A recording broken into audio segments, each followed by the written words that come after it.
अस्सलाम वालेकुम नाज़रीन, ड्रामा सीरियल जान साहब के आने वाली एपिसोड बहुत ज़्यादा इंटरेस्टिंग होने वाली हैं। आने वाली एपिसोड में आप देखेंगे कि आखिरकार बहुत कोशिशों के बाद नौशेरवान का दुआ से सामना हो ही जाता है। नौशेरवान ने कभी ये सोचा ही नहीं था कि उसकी दुआ से मुलाकात ऐसी जगह पर होगी। दुआ को इस हाल में देखकर नौशेरवान बहुत हैरान होता है कि ये वही दुआ है जिसने उसके गार्ड को गलती से छूने पर थप्पड़ दे मारा था। आज वो लोगों की गलीज नजरों का सामना कर रही है और उनके सामने डांस कर रही है। ये बात नौशेरवान से बर्दाश्त नहीं होती और वो दुआ को फंक्शन से हाथ पकड़ कर ले जाता है। नौशेरवान दुआ को अपने घर ले आता है और उसे अपनी इज्जत बनाता है। वो दुआ को किसी सूरत अब खोना नहीं चाहता, तो दूसरी तरफ दुआ भी नौशेरवान की एहसानमंद हो जाती है। वो नौशेरवान को कहती है कि वो अपने आप को बहुत खुश नसीब समझती है कि उसने उसे इस काबिल समझा, वो उसे अच्छा समझता है, ये उसका बड़ापन है। तब नौशेरवान दुआ को कहता है कि वो अपने माजी की तल्ख यादों को भूलकर जिंदगी में आगे बढ़े। एक खूबसूरत जिंदगी उसका इंतजार कर रही है। दुआ, मैं तुमसे वादा करता हूँ, मैं तुम्हें बहुत खुश रखूंगा, मैं तुम्हें कभी खाली नहीं होने दूंगा। दुआ जो कि नौशेरवान की एहसानमंद होती है कि उसने उसे गंदगी से उठाकर इज्जत वाली जिंदगी दी, माशरे में एक मकाम दिया। लेकिन जब उसे ये पता चलेगा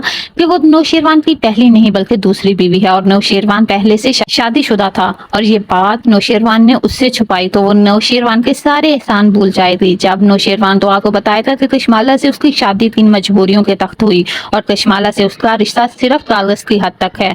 वो कशमाला को अपनी बीवी नहीं मानता, लेकिन दुआ नौशेरवान की एक नहीं सुनती। वो नौशेरवान को धोखेबाज इंसान समझने लग जाती है और नौशेरवान से कहती है वो ये भूल जाए कि कभी दुआ नाम की लड़की भी उसकी जिंदगी में आई थी, लेकिन नौशेरवान की सूरत भी अब दुआ को अपनी जिंदगी से जाने की इजाजत नहीं देगा। दूसरी तरफ आप देखेंगे कि फराज जो उस आंटी के पास जाता है जिसको वो दुआ बेच कर आता है, वो आंटी को कहता है कि ये किसी सूरत भी इस मामले में मेरा नाम नहीं आना चाहिए। तब आंटी फराज को कहती है कि अगर तुम वो पैसे लौटा दो जो तुम मुझसे उस लड़की के बदले लेकर गए थे, तो तुम्हारा नाम कभी मेरी जबान पर नहीं आएगा, क्योंकि वो लड़की जो तुम यहाँ बेच कर गए थे वो यहाँ से जा चुकी है। अब फराज को हर वक्त ये डर सता रहा होता है कि कहीं उसका राज फाश ना हो जाए कि दुआ के साथ ये सब कुछ करने वाला कोई और इंसान नहीं बल्कि वो है।